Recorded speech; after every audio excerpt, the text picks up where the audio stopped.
is the Thing with your host, Judy Sleed. Today's special show, Judy on Judy, with Judy Sleed, author, playwright, and TV personality. Love me, love me. Hello. Well, this is wonderful. I really like that because I love myself.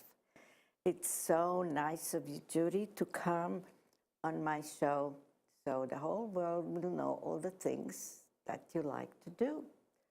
So just tell us right now, what is it you're doing presently?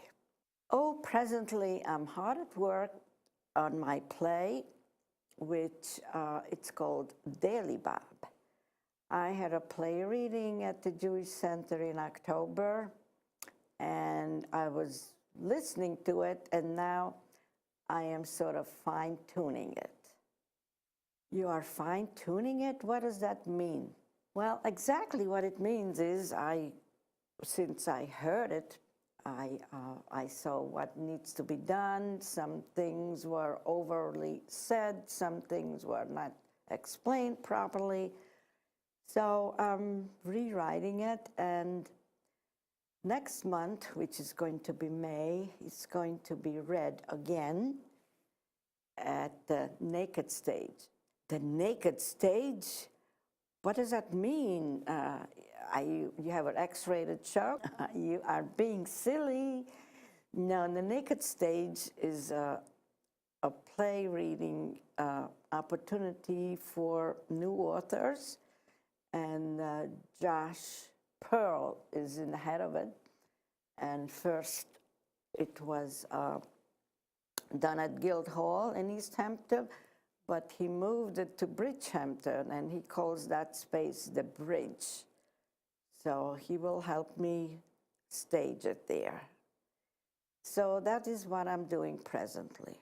And then what else are you doing, or what will you be doing after that? Well, after that, of course, I want the whole world to come and listen to it, and I have big hopes for it. It's a very, very good play.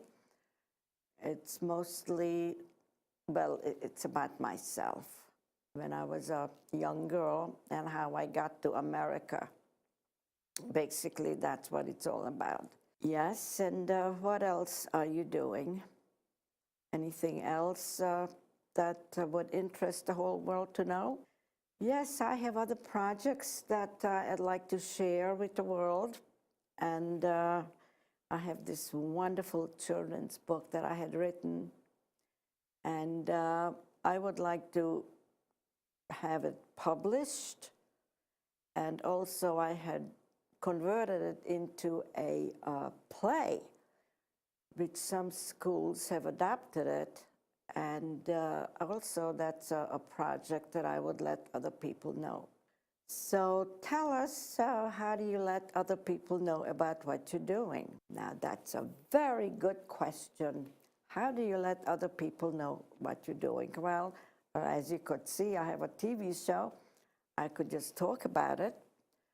But other ways is talk about it. Talk to other people, send out notices to places where they could use it, like to schools, or even write to publishers that maybe the book could be republished. It's really a wonderful story, and I read it to different schools from the book. And as I said, as a play, it's been done in several different schools, and it's a wonderful cooperation between children and parents. Okay, that sounds good. So far, it sounds to me like everything you do is not only for yourself, but for everybody to enjoy. So what else have you been doing? Well, would you believe it? I had written a musical play. Yes, I had written the script, the music, and the whole shebang, as they say in China. And I had a couple of play readings on that, And what happened at the play readings? Anybody started jumping up and down and said, yeah, this is what I want? You know, that's exactly what I expected for people to do, to jump up and down. Yay, that's a great play, but it didn't happen. So I'm just going to keep plugging it, and because this is also a very light material, like, you know, there's nothing sad in it, and it's about Hungarians. Did I say I was Hungarian? I don't know how come that I didn't say that in the first place. So you come from Hungary, you were born there, you came here, or what? Tell us about it. Yeah, I got here when I was about, how old was I? About 14, and I didn't speak a word of English, but I learned it well enough, and then I started writing. I always wrote, even when I was a kid. And many of my works reflect my nationality, of course. So this play, that musical, it's called Georgie Day. It's about Hungarians coming to America, as we used to say it in the old country, America, the land of honey. Yes, and with two families, and one family has a boy, the other family has a girl. Of course, this takes place like in the early 1900s, where it was still a custom where the parents arrange for the children to marry. And this is how it starts, and it has a happy ending, a lot of happy songs, melodious tunes, and it has a great place. Hey, you know that we have a studio here where you could do your plays? Yes, I know, and Seth, who is the executive director, told me that I could bring my plays here, and they'll be very happy to tape it for me. And then, of course, everybody could come and see it, and the more plays we do, the more people will see how talented I am. Well, of course, Judy, we all know that you are so talented, and now it's time for everybody to know, not only you. That's what I always say. It's too bad not many people know of my talents. If everybody will learn about it, that we're gonna have a full house all the time. Okay, so now let us hear about what else you do on your spare time.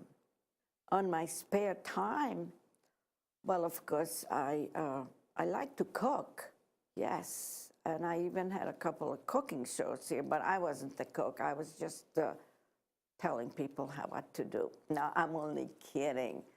I had wonderful people there. I had Charlotte Sasso, who cooked fish, and I had Dorothy Peel, I think her name was, yes.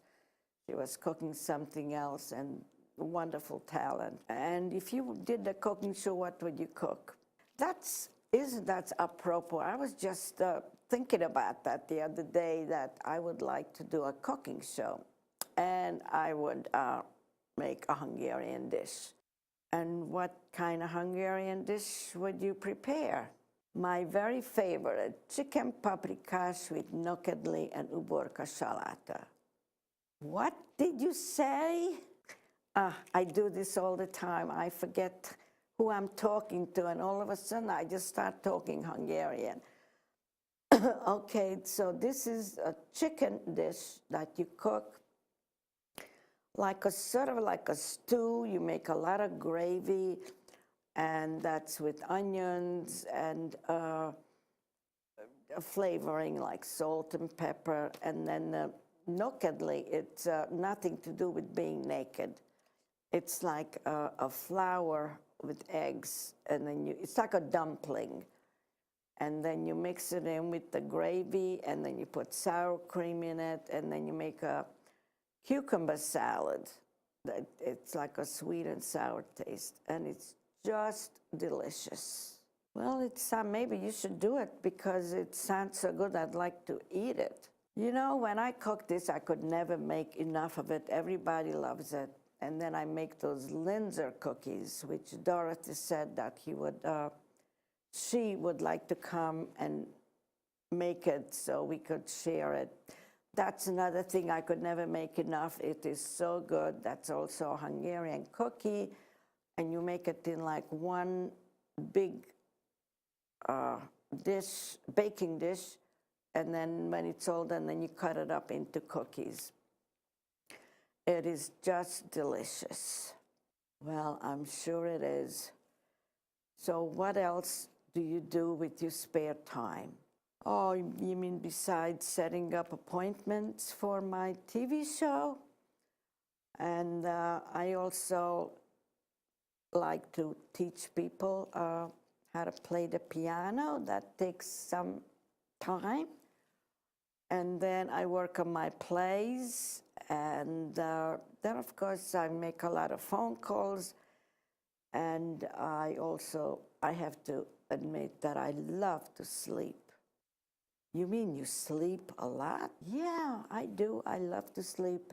That's how I look so wonderful. Yeah. And what else do you do? Do you have a lot of friends? You go out? Do you go out and look at movies? You go out to restaurants and all those things that people usually do. Do you do any of that? Well, I like to go to movies. Who's your favorite movie star? Well, if I would tell you that Eddie Cantor, what would you say?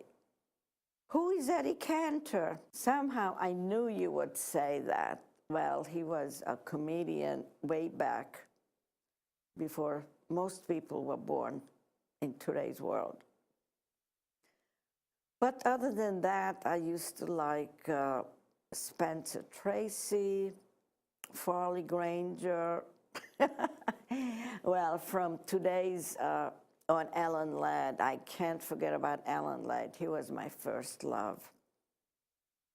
But from today's stars, I really don't have too many favorites.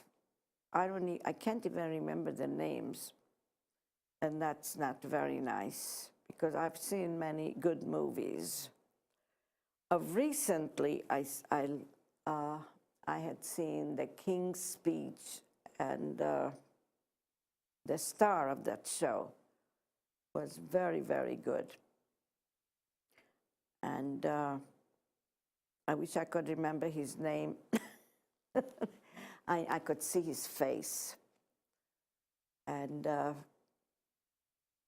oh yeah, and movie stars, I like Sandra Bullock. What did you say? No.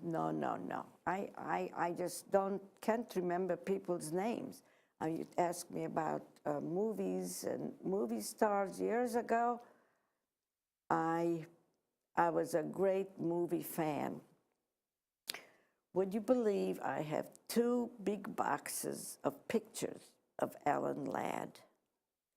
Yes, and I used to correspond with him. I used to write him letters, and he used to answer me, and he used to send me his autographed pictures, and I still have it. And one time I was going to make a big scrapbook and show it to somebody, or to show it to anybody who would like to see Alan Ladd in so many small pictures.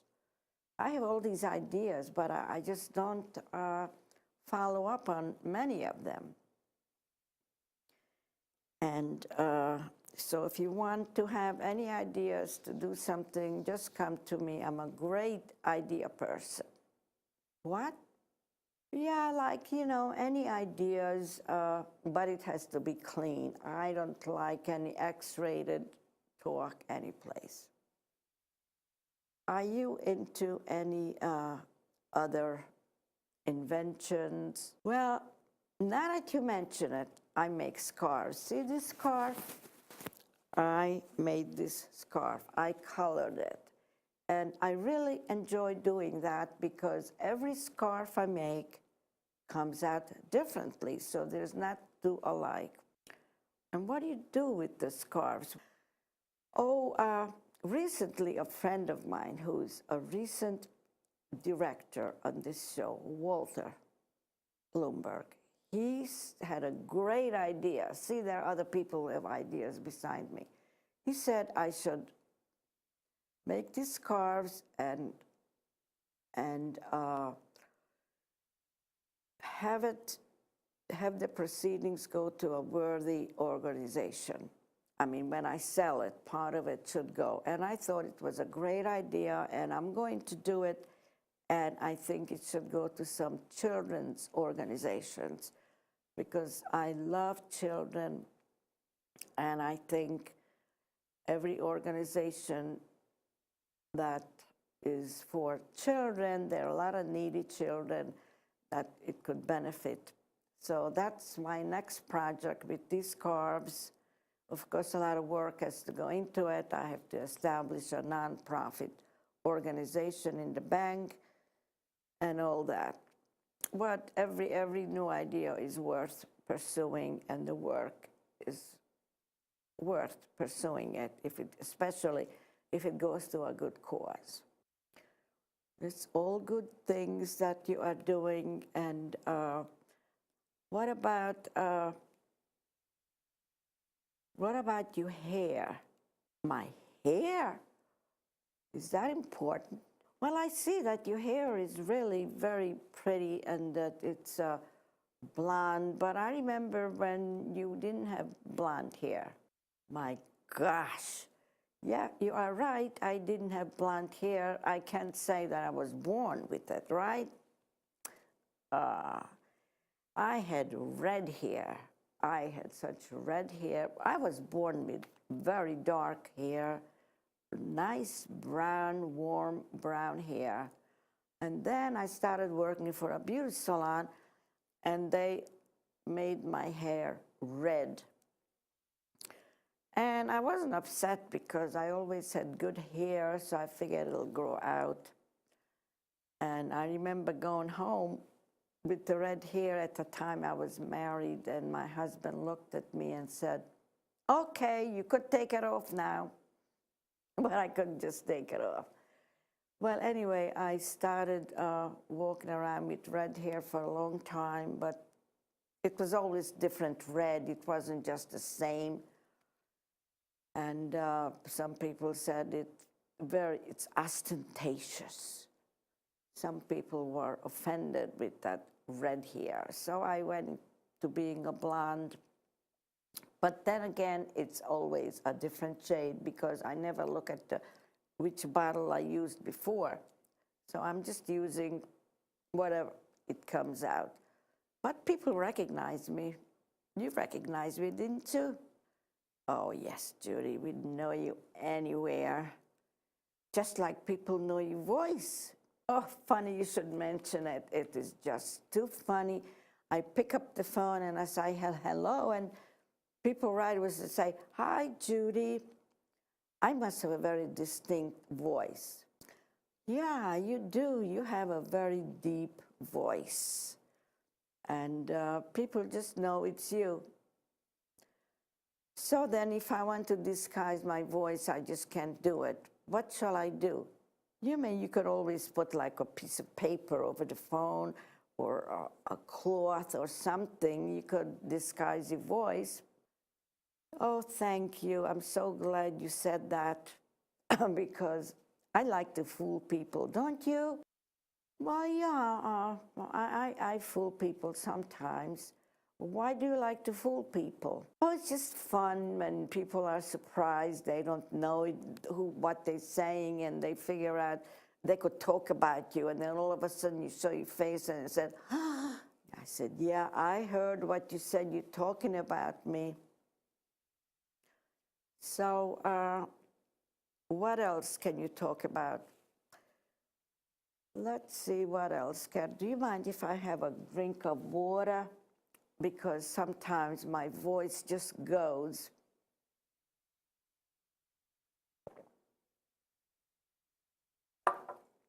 Don't you wish you had some wine here? Well, no, you know, wine really makes me sleepy, and I don't want to fall asleep on my show. What else would you like to say about the theater out here? Well, that's a good topic. Out here in the East End, there is Guildhall. Oh, by the way, I had 2 or 3 of my plays read at Guildhall, but they have very good theater, and Josh Gladstone is the artistic director, and I really love him. He's just wonderful as a director and an actor, and he's a very kind person. And then there is Bay Street Theater, where they have a lot of productions, and some of their productions went on Broadway. And then there's a lot of those little-known theaters that they come and go. And there's a great opportunity for all artists to do things here. And as a matter of fact, this used to be like an artist paradise because of the lights. I'm talking about artists who are painters. They used to come here and just paint because the light is so beautiful. Can you paint? Oh, I cannot paint. It's a joke. I'm just very bad at painting. Yeah, but they say that all artists they know, they paint, they write, they sing, and they dance. Well, I could do some of the things, but I cannot paint, and I could dance, but you know, when you get older, you just can't dance. I never knew how to tap dance. And as far as singing, I used to sing, but now my voice is not so good. That musical I had written, Georgia Day, I recorded it with my voice, and when I listened to it, I can't believe that that was my voice then. And when I was 5 years old, I was doing ballet dancing, and I learned the Russian dance where you have to go on your knees and jump up and all that. Well, I just can't do that anymore. Can you? Now you're trying to fool me, right? No way I can jump up and down either. So there you have it. The other day I went to a play reading at the Bridge. That's what I was talking about. And one of my friends, Rob Anthony, who was on my show twice, he did our part of reading, and at the end, he did a tap dance.